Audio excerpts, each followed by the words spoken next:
नमस्कार दोस्तों। एक गांव में एक जाट रहता था। उसके पास बहुत सारा धन था। गांव में सबसे ऊंची हवेली उसी की थी।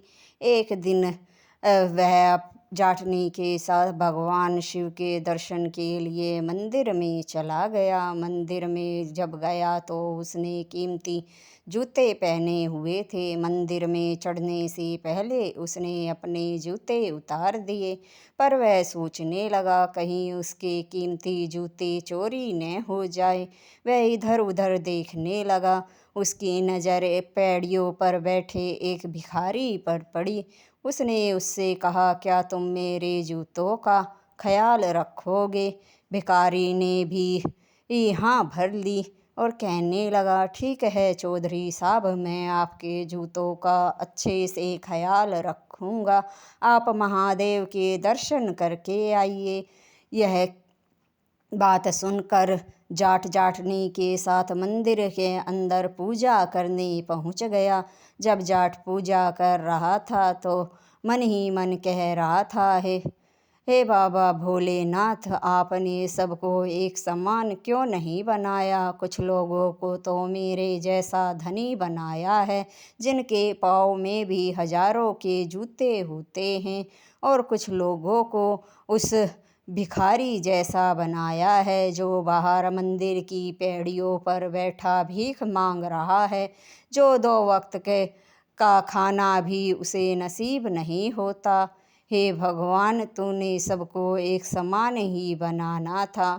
फिर वह कहने लगा, महादेव, जब मैं बाहर जाऊंगा पूजा करके तो उस भिखारी को जूतों की रखवाली के बदले 500 रुपये दूंगा, जिससे वह 2-4 दिन खाना तो खा सकेगा। यही सोच रहा था, पूजा खत्म हो गई। जाट जाटनी के साथ मंदिर से बाहर आ गया, लेकिन जब वह पैड़ियों पर पहुंचा तो उसे भिखारी कहीं दिखाई नहीं दिया, न ही उसके जूते थे। उसने सोचा भिखारी इधर उधर गया होगा, थोड़ी देर में आ जाएगा। वह वहीं पैड़ियों पर बैठ गया और जाटनी से कहने लगा, तुम घर चलो, मैं जूते पहनकर आता हूँ। जाटनी घर चली गई। वह उस भिखारी की राह मंदिर की पैड़ी पर बैठे ही देखता रहा, पर भिखारी नहीं आया। कई घंटे बीत गए। सुबह पूजा करने गए थे, शाम होने को आई। अब जो जाट था समझ गया कि वह कोई भिखारी नहीं था, वह तो कोई चोर था जो उसे चूना लगा गया। अब जाट नंगे पैर ही अपने घर की तरफ चलने लगा। तब उसने रास्ते में एक चप्पल जूते की दुकान देखी। उसने सोचा, अब तो चप्पल यहीं से खरीद कर पहन लेता हूँ। यह सोचकर वह उस दुकान पर पहुँच गया। वह चप्पल देख ही रहा था कि उसकी नज़र उस दुकान पर रखे जूतों पर पड़ी। वे जूते उसके थे। उसने दुकान वाले से पूछा, ये जूते कहाँ से आए? दुकान वाला बताने में आनाकानी करने लगा।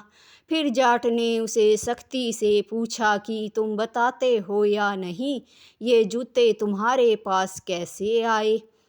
ये जूते तो मेरे हैं। तब दुकान वाला घबरा गया और कहने लगा, मैं नहीं जानता ये जूते किसके हैं। एक भिखारी ये जूते मुझे 500 रुपये में 2 घंटे पहले ही बेच कर गया है। फिर जाट सारी बातें समझ गया। जाट बिना जूते चप्पल लिए नंगे पैर ही अपने घर की तरफ चलने लगा और मन में सोचने लगा, महादेव, मैंने जो आपसे सवाल पूछा था कि आपने सबको एक समान क्यों नहीं बनाया, उसका जवाब मुझे मिल गया।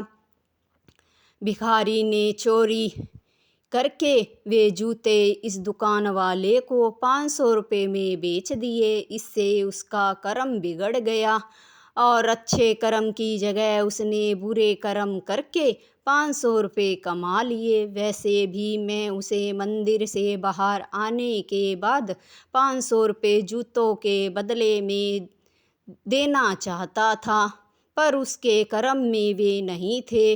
इस तरह बुरा कर्म करके ही उसके कर्म में 500 रुपये थे। इसलिए मैं समझ गया कि आपने कर्मों के हिसाब से ही हर आदमी को अमीर और गरीब बनाया है। आदमी के कर्मों का फल ही वह भोगता है। जरूर इसने पिछले जन्म में कोई बुरे कर्म किए होंगे, जो आज ये भिखारी बनकर पैदा हुआ है और अब भी ये बुरे कर्म कर रहा है। इसका आने वाला जीवन भी बड़ी दुखों से कटेगा।